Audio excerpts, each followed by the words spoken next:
So we are eager to talk with you about whatever is important to you. And we want you to know that like your inner being, we stand in your vortex where all that you are is. We stand there knowing the vibrational frequency of all that you have expanded to. Do you get how everything that you've been asking for has caused an expanded version of you, and that the only reason you ever feel bad is because you're in this moment not up to speed with the expanded version of you? And that everything that we've been talking about so far means that you can get up to speed with the expanded version of you, and that you're really going to like it when you do it? We just want you to be easy on yourself. If you're having a bad day and someone says, "What's wrong with you?" just say, "I fell off the disc," okay?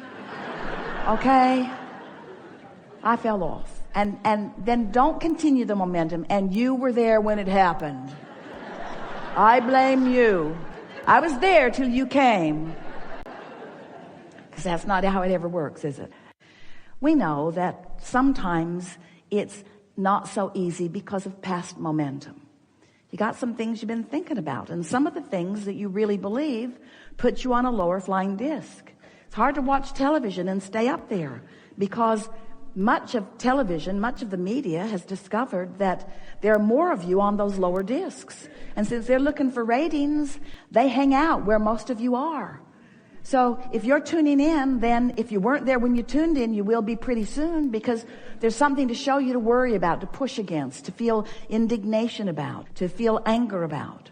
So when you decide that you want to be on your high-flying disc, it begins to cause you to look at things a little differently. And we really want you to leave this gathering today with a sort of renewed determination that you care about what disc you're on, and a new understanding that you have control about what disc you're on.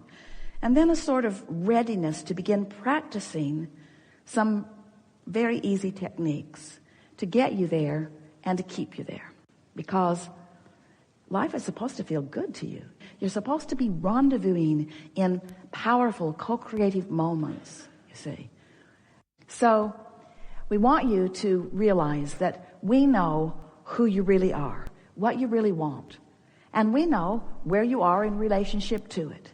And we know, and we're speaking on behalf of your inner being, we know what the path of least resistance is to get you there. We just want to help you practice the path of least resistance to who you really are, not the path of least resistance to what you don't want. And can you hear what we're saying? When you think a thought, and you think that thought, and you think that thought, and you think that thought, until you're talking to other people about it, you get pretty strong momentum going. There is no way that we have seen that will restore you to your true sense of value and worth more than this understanding and accomplishing of this high-flying disc. Because when you stand in that vibrational frequency with source energy at your back, assisting you every step along the way, again and again all day long, you'll stand with a smile on your face, knowing the perfection of where you stand. You will realize that this is really who you are. This is who you are meant to be. And anything less than this is just not enough for you. And you can do it. It's not a difficult thing. Do not worry about your question not being answered fully, because it will be. We know everything that you want to know. And we know the path of least resistance to deliver it to you. What about that? So we'll have a sequential unfolding here where sometimes someone will present something that will make it easy for us to explain to you the very thing that you're looking for. So whether you get in the hot seat or not is not important. The important thing is that you're focused and that you are softly listening, not feeling anxious. So if you're standing up, if you're standing on your chair, if you're waving your hand, you're trying too hard. So here's the process. When you wake up in the morning, that's your best opportunity to stay on the high-flying disc, because you were on it when you woke up. Just like you were on the high-flying disc when you were born, before you were oriented toward trouble. You're on that high-flying disc when you wake up. And here's the reason. We're just going to give it to you in a very bold statement.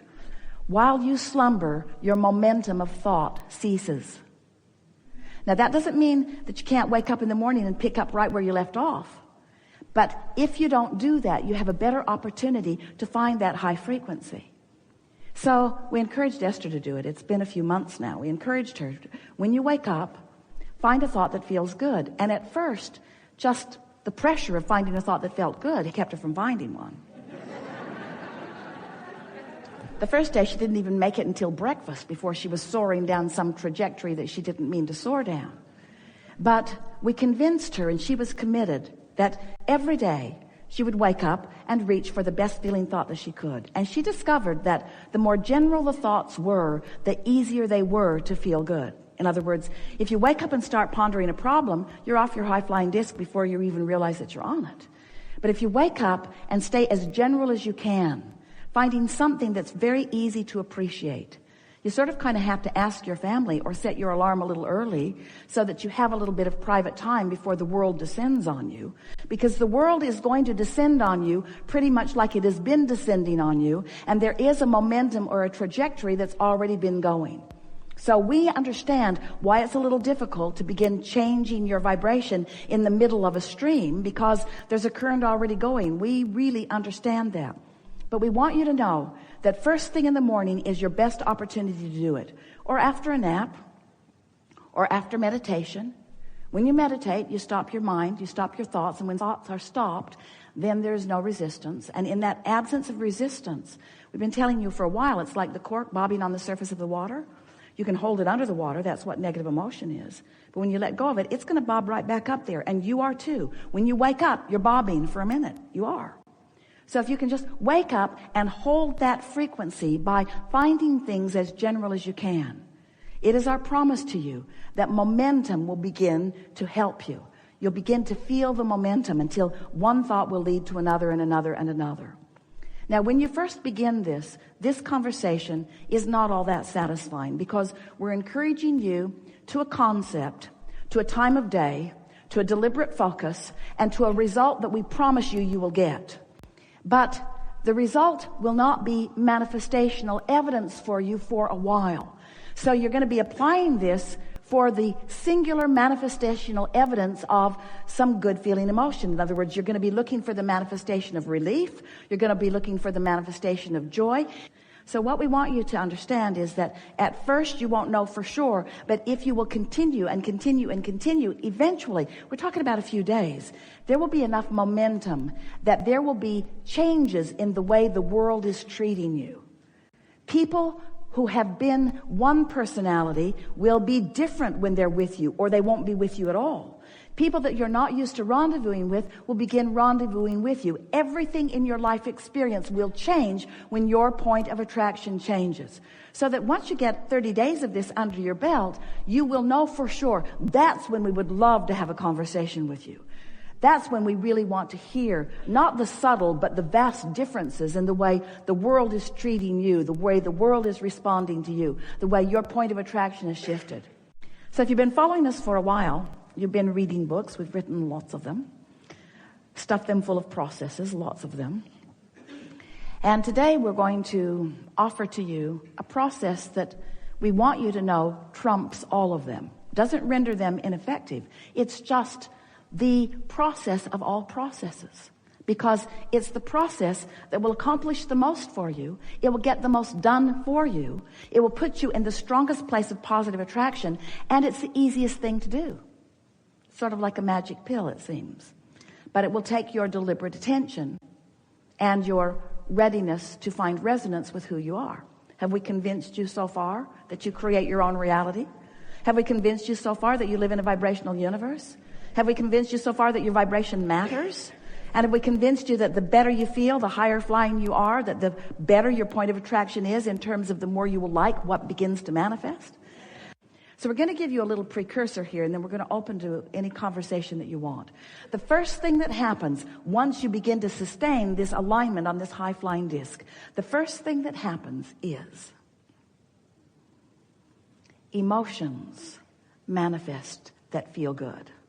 That's really the first thing that you're going to be aware of. And we so like calling those emotions manifestations because they so are. The next thing that you're going to notice is thoughts will begin occurring to you. Ideas will begin flowing into your mind. You'll feel clarity instead of confusion. You'll feel sureness instead of sort of awkwardness. You'll begin to notice that you just feel better in the moment. The world will look better to you. And the reason for that, we're just going to tell you. You're going to have to practice it to know it, to feel it, to really know it. But we'll give you the words about it. The reason that you feel clear, the reason things look better is because you've achieved vibrational alignment with the source within you, and you're seeing the world through the eyes of source. You are now a blended being having this experience. You see what we're getting at? So people who are usually complaining won't show up so much in your life experience. And when they do, you won't feel inclined to help them beat the drum of what's going wrong. You're going to find and like your alignment. We like the analogy of you're at the top of a hill in San Francisco and you've got your car perched right there on the hill, and the parking brake is off and it's out of gear, and you decide just for fun you'll see what happens if you just push the car a little. How strong am I actually? So you push the car a little bit and you begin to see it moving, and then you come to your senses because you can see that momentum is going to take it right down into the bay, and you don't really want that. And so before it gets started, you stand right out in front of it and you let it bump up against you, and all is well. But you wouldn't want to be standing at the bottom of that hill waiting for that momentum to meet you, would you? And so we've been watching Esther. She'll be doing a focus wheel or just writing statements of intent. And again, she will say, I can say that better. I can say that better. Even when someone else would read it, it would look pretty good. But Esther can feel that there's a little hidden agenda in it, or there's a little trying to overcompensate for something, a little too much efforting in it. And that's a true way for you to realize that there's a little discord in your vibration. When you're trying too hard with your action, even if you're trying with action to think, does that sort of make sense? If you're struggling, there's resistance. So it's about ease and flow. You'll see as we play along today. Esther said, I'm becoming a sort of vibrational snob. And she doesn't mean that she doesn't adore everyone. She just means that she likes so much feeling good that she really prefers to hold herself in a place that feels good. Now, at first, when she slipped off this high-flying disc, the next thing she was angry at herself because she felt like she had jeopardized her alignment. And she said to us one day, Abraham, I refuse to accept that I have to wait all the way until tomorrow morning to get on my high-flying disc. You've given us enough processes that surely there's something that I can do. But she also discovered that it's really easier to wake up there and stay there than it is to climb back up there after you've fallen off. We want you to be aware of momentum. So let's say that you've been thinking about something that you don't want. You've been thinking about it. You've been thinking about it. You've been thinking about it. And now it's kind of tearing you up. It's sort of eating you up. You can't stop thinking about it. You're really annoyed. Now you're talking to other people about it. And now you're looking online to see if there's any other people that are thinking about it. Now you're blogging about it. And now you have a website about what to do about that. And so you get this strong momentum going. Well, when you've got a strong momentum going, that's a path of least resistance. Law of attraction is bringing to you, by path of least resistance, what matches what your vibrational frequency is. Now, we want you to know that the true path of least resistance is this trajectory of well-being. It is overriding and underpinning everything you see. But if you've practiced yourself into a focus moment where you're having this sort of vibrational fit, where you're disallowing your awareness and your resonance with that trajectory, life can feel pretty hard to you. And so that's really what we want to help you to overcome in these hours that we're together. I want to show you how to mold your thoughts into vibrational alignment and resonance with who you really are. We have enjoyed this interaction more than words can convey. And we are happy that we have rendezvoused with you on a vibrational level that has helped you to find resonance with who you really are for the most part. You are, and we're not kidding you even a little bit, forever changed as a result of this vibrational excursion that we've all been on today. You will never have an encounter with anyone, whether it's those that you've been encountering a lot or whether it's someone new coming into your experience. You will never have those experiences in the same way as you've had them before because your vibration has shifted. It is our desire that as a result of this conversation, that you are walking away with a handful of things